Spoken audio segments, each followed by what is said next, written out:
I think I speak for everyone here.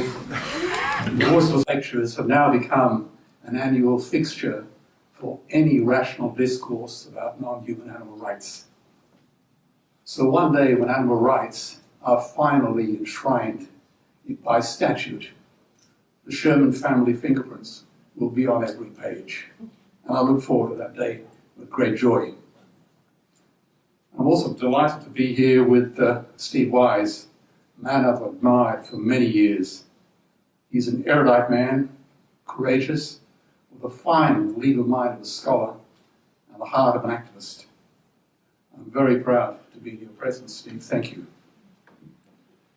King Lear, late at night on the cliffs, asks the blind Earl of Gloucester, "How do you see the world?" And the blind man Gloucester replies, "I see it feelingly." And shouldn't we all? Rudyard Kipling wrote of young men dying in World War I. And if they ask you why we died, tell them that our fathers lied.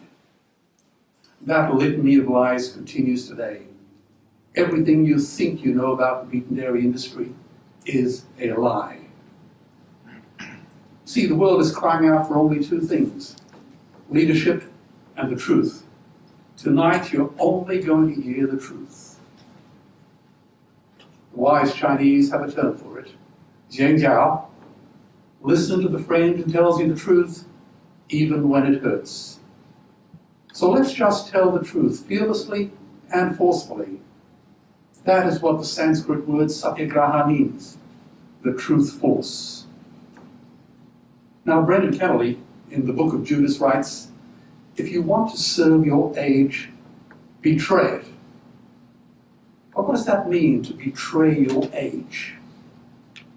It means expose its lies, humiliate its conceits, debunk its arrogance, expose its secrets, and condemn them to face harsher truths. As Albert Toffler said, the illiterate of the 21st century will not be those who cannot read and write, but those who cannot learn, unlearn, and relearn.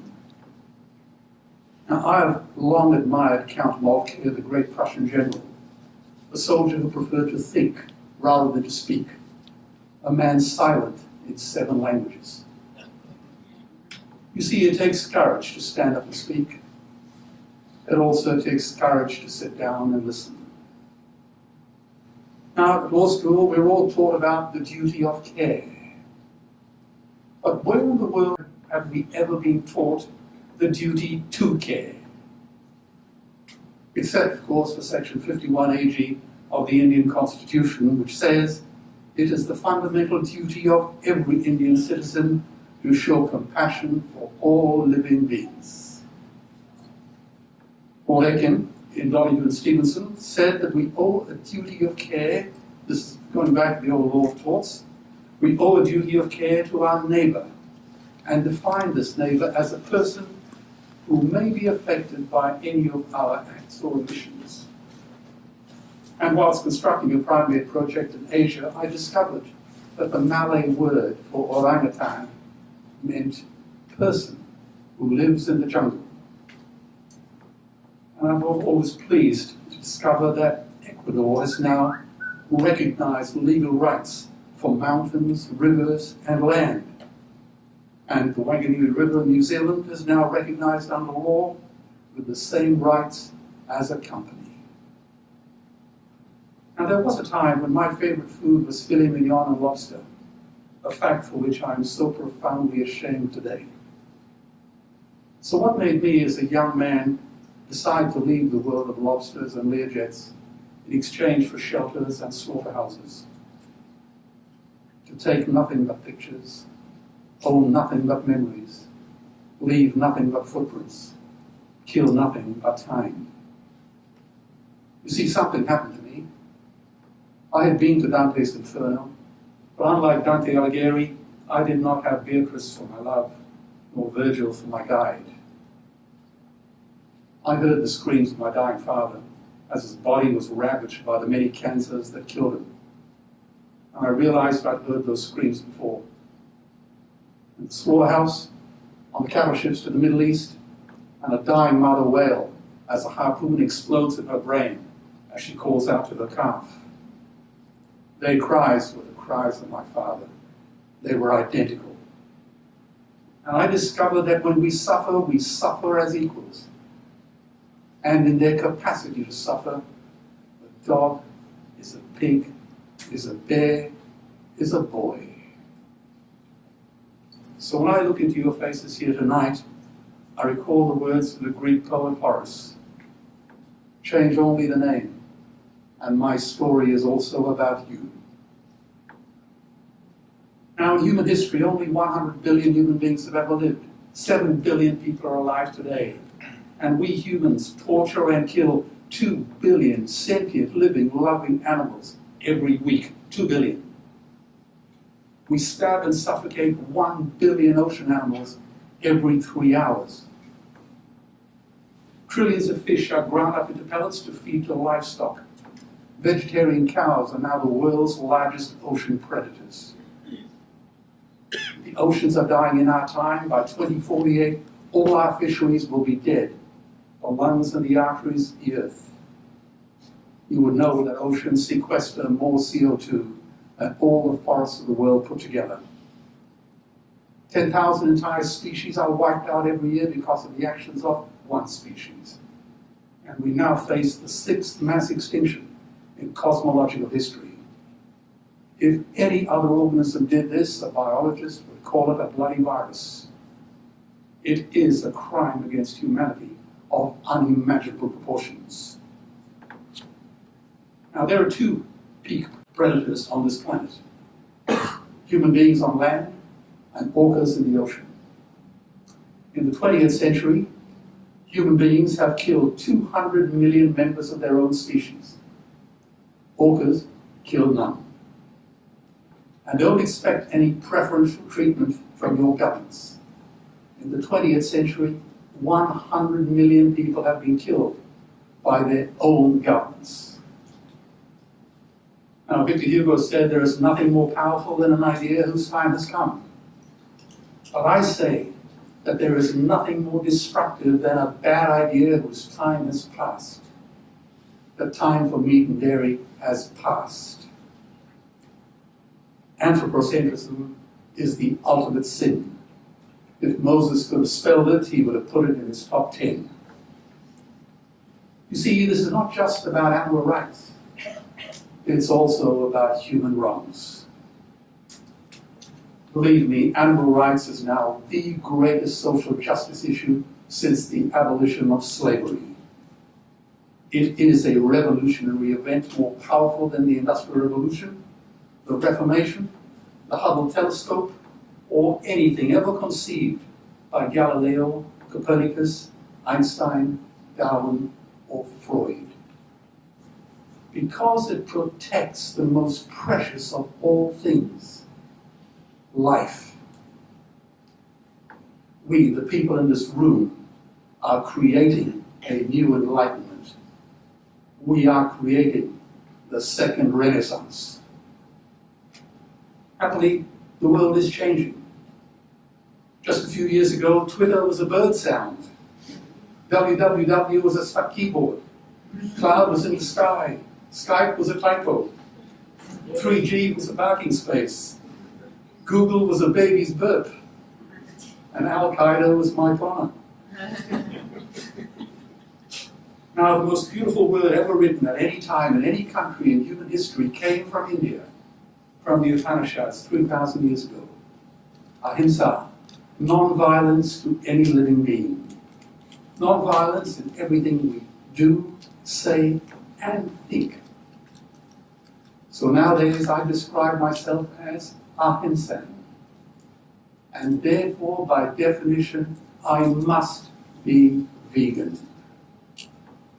Not because veganism describes our nationality, our politics, our religion, our diet, or our lifestyle, but because it describes our character. It says we oppose violence wherever and whenever it occurs. Now, everyone here would know the golden rule. Do unto others as you would have them do unto you. Now, this actually predates the New Testament of Jesus. It goes back to the Babylonian Jew, Hillel, 70 years BC. And in fact, it goes back even further, to the Analects of Confucius, 500 years BC. And the truth be told, it probably predates the dawn of writing.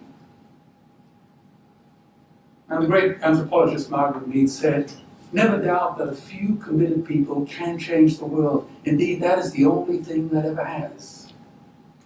Well, there are only 13 million Jews in the world, and they play such a vibrant role in international affairs. Look at the number of Nobel Prizes they win every year. Fritz and I sat in the stadium at the Sydney Olympics, which Brian had a significant role in organising, and we were full of pride as Australia, with a population of only 20 million, won more medals than every country in the world, with the exception of the United States and Russia. Tibet's population is only 3 million, but who hasn't heard of the plight of the Tibetan? But there are over 600 million vegetarians in the world, and that is bigger than the United States, England, France, Germany, Spain, Italy, Canada, Australia, all put together. If they were one nation, they would be bigger than the 27 nations of the European Union. And despite this massive demographic footprint, they are still drowned out by the wokus, hunting, shoot and killing cartels who believe that violence is the answer when it should not even be a question. Now, meat and dairy is killing us and our economies with cancer, heart disease, diabetes, and zoonotic diseases. Medicare has already bankrupted the United States. They would need $8 trillion invested in Treasury bills just to pay the interest. And they have precisely zero. They could shut down every school, university, Army, Navy, Air Force, Homeland Security, FBI, and CIA, and they still will not have enough free cash flow to service their long-term Medicare liabilities. And remember, water is the new oil. Nations will soon be going to war over it. Underground aquifers that took millions of years to fill are now running dry. I drilled my first well as a Boy Scout teenager, and we struck sweet water at 80 feet. Today I'm building an orphanage nearby, and at 800 feet we're sucking mud. In China, at 3,000 feet, the drill head is still dry. Now you will all be outraged if 10 jumbo jets crashed every day with no survivors. Well, the same number of people, children, die every day from water-related diseases. And now many of our greatest rivers around the world no longer reach the sea, sucked dry by the meat and dairy industry. So why do I speak to you about water? Because it takes 50,000 liters of water to produce 1 kilo of beef, 1 swimming pool. It takes 1,000 liters of water to produce 1 liter of milk. And the dairy farmer gets less than 50 cents a litre. What a preposterously stupid industry. 1 billion people today are hungry. 20 million people will die this year from malnutrition. Cutting meat consumption by only 10% will feed 100 million people, and eliminating meat will end malnutrition forever. And food prices are skyrocketing. It used to cost me for Thai rice for my projects in Southeast Asia $197 US a ton. And then it went up to $1,015 a ton, a 5-fold increase in 5 months. And as we travel around the world to see our projects, we see poor countries selling their grain to the West for hard currency, whilst their own children starve in their arms. And the West feeds it to livestock. So we can eat a steak? Am I the only one in the room who sees this as a crime? Believe me, every morsel of meat we eat is slapping the tear-stained face of a hungry child. When I look into her eyes, do I remain silent? If everyone ate a Western diet, we would need 2 planet Earths to feed us. We've only got 1, and she is dying. The Earth can produce enough food for everyone's need, but not enough for everyone's greed. Now we know that greenhouse gas emissions from livestock vastly exceed those of transport. Cars, trains, buses, ships, lorries, bikes, the whole lot. And you know that methane is 24 times more potent than CO2. The Himalayan ice fields are now correctly called the third pole because they feed half the world's population through the Indus, the Ganges, the Brahmaputra, the Irrawaddy, the Mekong, and the Yellow rivers. And these glaciers are melting fast. I presented these numbers in a speech to 2,000 wealthy Indian entrepreneurs in New Delhi, including Amartya Sen, who just won India's first Nobel Prize in economics. And I mentioned to Muhammad Yunus after he won the Nobel that all the good that he had done with Grameen Bank would vanish when Bangladesh drowned. To say nothing, of course, about Manila, Mumbai, Calcutta, Ho Chi Minh City, and Bangkok. And then Trix and I had dinner with Al Gore, and we discussed the same numbers. No argument at all from these three wise Nobel laureates, but lots of argument from the brain-dead, morally bankrupt meat and dairy lobby. So Upton Sinclair got it right. It is impossible to get a man to understand something when his salary depends on him not understanding it. And here in Australia, we freak out when 1,000 refugees arrive on our shores. Imagine greenhouse gas emissions hitting 500 parts per million, or a 3-degree temperature rise, creating 100 million eco-refugees. This calamity will reshape the geopolitical landscape forever. We are facing the perfect storm. If any nation had developed weapons that could wreak such havoc on the planet, we would launch a preemptive military strike and bomb it back into the Bronze Age. But we can't, because it is not a rogue state. It's an industry. The good news is we don't have to bomb it. We can just stop buying it. So George Bush was wrong. The axis of evil does not run through Iraq, Iran, and North Korea. It runs through our dining tables. Weapons of mass destruction are our knives and forks, and increasingly nowadays, our chopsticks. See, the Stone Age didn't end because we ran out of stones. This disgusting, ignoble industry will end because we ran out of excuses. So I say that veganism is the Swiss Army knife of the future. One instrument solves our ethical, economic, environmental, water and health problems, and ends animal cruelty forever. Veganism is the engine for redirected economic growth. Now, I addressed the World Parliament of Religions, and I said that the peace map is drawn on a menu. Peace is not just the absence of war, it is the presence of justice. And justice must be blind to race, color, religion, and to species. If she is not blind, she will be used as a weapon of terror. And tonight, there is unimaginable terror in those factory farms, those gulags, and vivisection laboratories. Legalized torture chambers where Lord Acton's words say, absolute power corrupts absolutely. So talking about peace while still killing animals is like loving literature and burning books. They are mutually exclusive ideas. They are incompatible in the same way that science is incompatible with a flat earth society. An ethical vegan does not need the approval of the meat lobby any more than a Nobel laureate needs the approval of the village idiot. So in my journey through Joseph Conrad's Art of Darkness, I've learned that a man is measured not by how much money he makes, but how much of it he's willing to give away, particularly to strangers. And if you wish to increase a man's share of happiness, do not aim to increase his possessions. Simply decrease his desires. You do not find your character on Wall Street because it lives on the road to Damascus. So Socrates and Epicurus were right. The unexamined life is not worth living. It's not a life, it's a life sentence. And my heart resonates to the poet Tommy Ray Jordan.